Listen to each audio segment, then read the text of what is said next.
Frères et sœurs, peuple digne du Congo, aujourd'hui, nous avons une pensée pieuse pour le président fondateur du pape, M. William Ota, un grand homme dont l'abnégation et le franc-parler ont inspiré toute une génération. C'est lui qui a mis à la disposition de la jeunesse congolaise un véritable appareil de lutte politique.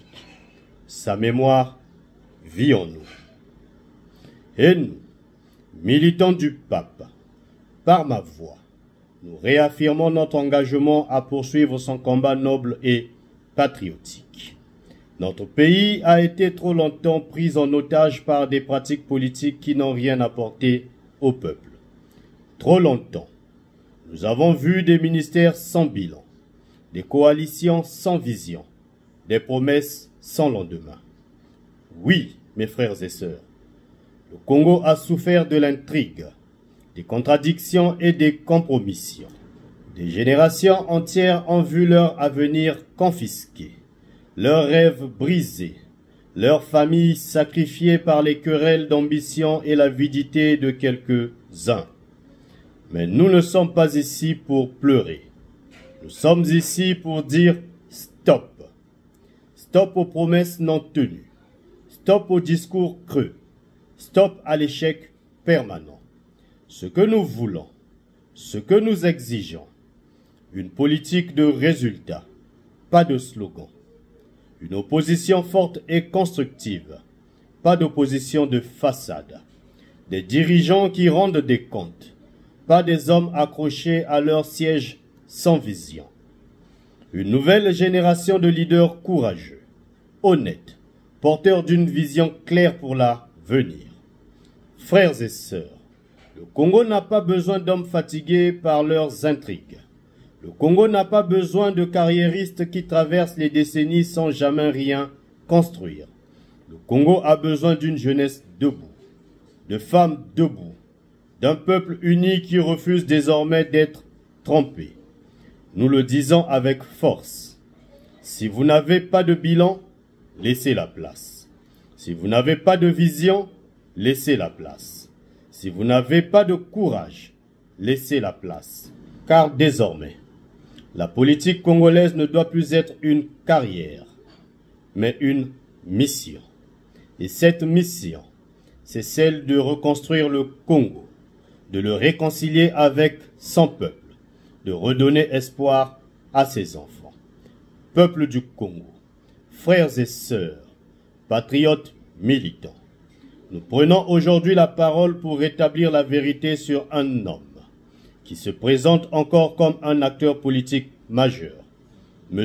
Clément Mierassa. La vérité est claire. Son itinéraire n'est qu'une longue suite d'intrigues, de contradictions et de compromissions. Cadre du PCT sous le parti unique, il a participé à tous les soubresauts du régime, de Marien Ngouabi jusqu'à Denis Sassou Nguesso I. Déjà à cette époque, il incarnait la duplicité, naviguant entre fidélité apparente et intrigue souterraine. En 1991, M. Clément Mierassa a contribué à l'organisation de la conférence nationale souveraine. Mais sitôt la transition enclenchée, il retourne aux côtés de M. Denis Sassou Nguesso pour bloquer le processus. Preuve de son incapacité à choisir le camp de la démocratie avec constance. À l'accession du président élu démocratiquement, M. Pascal Lissouba, M. Clément Mierassa ne soutient pas la République. Il rejoint les FDU aux côtés de M. Bernard Kolela et contribue à la déstabilisation du régime, provoquant les troubles sanglants de 1993 et la tragédie du 5 juin 1997. Plus jeune que M. Denis Sassou Nguesso, M. Clément Mierassa appartient à cette génération responsable du bilan chaotique de violence, crise et destruction. Chers compatriotes, M. Clément Mierassa a eu un bilan ministériel chaotique. Ministre du Commerce de 1991 à 1992. Contexte. période de transition démocratique et crise économique. Aucune réforme sérieuse engagée pour protéger le pouvoir d'achat des Congolais. Les prix des produits de première nécessité ont flambé, sans encadrement efficace. Aucune stratégie d'ouverture commerciale crédible. Résultat, son passage au commerce n'a laissé aucune trace, sinon l'impuissance. Ministre du Développement industriel de 1992 à 1993.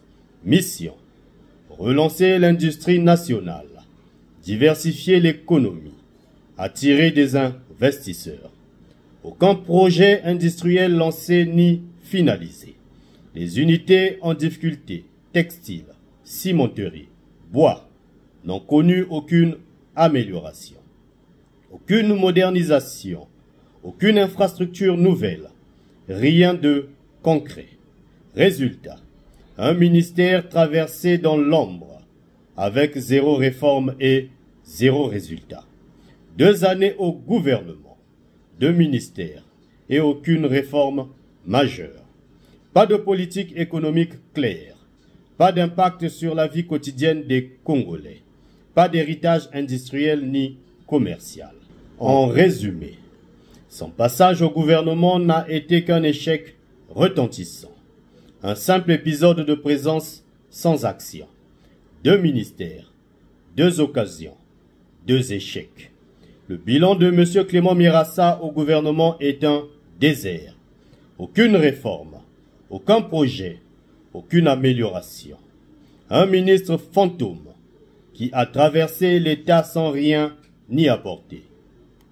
Après le retour de M. Denis Sassou Nguesso, il s'autoproclame opposant. Mais force est de constater, il n'a cessé de se battre pour des leaderships stériles, multipliant plus de 10 coalitions depuis 1997, toutes détruites par ses intrigues. Le 4 novembre 2014, alors qu'il présidait le mouvement citoyen pour le respect de l'ordre constitutionnel, la police réprime une conférence de presse organisée à son domicile. Le professeur Anaclé Tchomambe, Makita Mbama, Franck Nzila, Patrick Éric Mampouya sont tous arrêtés. Seul M. Clément Mirassa n'est jamais interpellé. Beaucoup se demandent depuis qui protège Clément Mirassa, alors que les opposants comme M. Zachary Boao et Mme Claudine Mounari étaient interdits de voyager. M. Clément Mirassa circule librement avec un passeport diplomatique. Une preuve éclatante de ses compromissions cachées.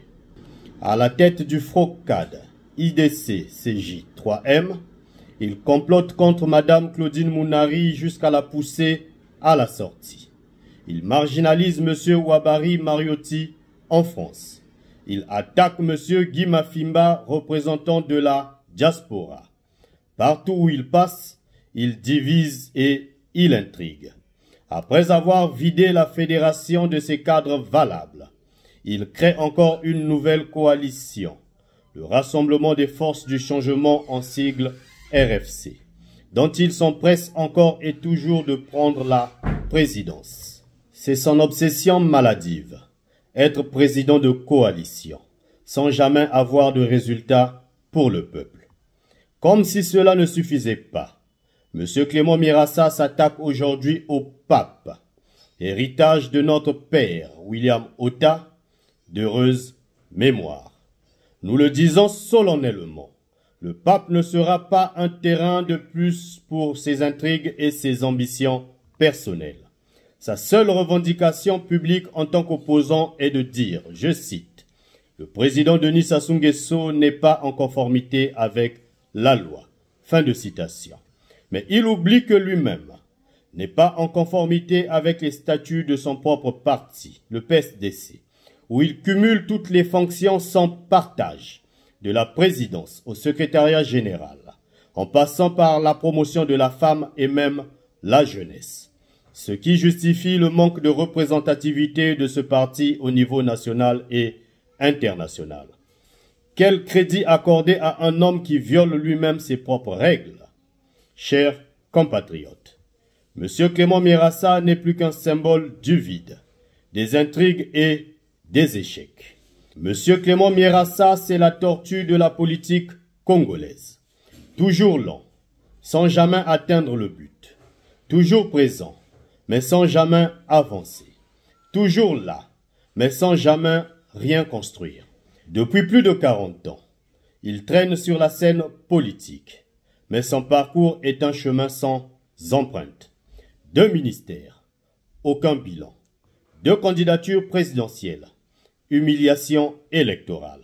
3 décennies d'opposition, intrigue, division, 0 victoire. Comme la tortue, il avance au ralenti, mais contrairement à elle, il n'apporte ni sagesse ni longévité utile. Seulement de la stagnation et du vide politique. Son itinéraire politique n'est qu'une succession de contradictions et de compromissions. Il est temps qu'il prenne sa retraite. Nous, jeunesse congolaise, nous choisissons le courage, la vérité et l'avenir. Le Congo n'a plus besoin de figurants. Le Congo n'a plus besoin d'intrigants. Le Congo a besoin des bâtisseurs, peuple congolais. Aujourd'hui, je vous appelle à l'unité. Je vous appelle au courage.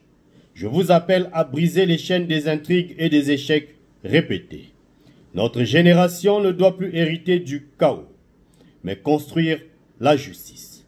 Notre génération ne doit plus hériter des promesses mortes, mais bâtir des résultats vivants. Notre génération ne doit plus se contenter d'applaudir des figurants, mais exiger des bâtisseurs. Vive l'émancipation de la jeunesse. Vive le parti du peuple. Gloire et honneur au président fondateur William Otta. Pour le parti du peuple, le temps des intrigants est fini. Le temps des figurants est fini. Le temps des compromissions est fini. Le Congo mérite mieux. Le Congo va changer. Et ce changement, c'est nous qui allons l'incarner. Vive la jeunesse congolaise. Vive le peuple congolais. Vive le Congo libre et juste. Pour le parti du peuple, Castelin Cédric Balou, président de la commission ad hoc du pape.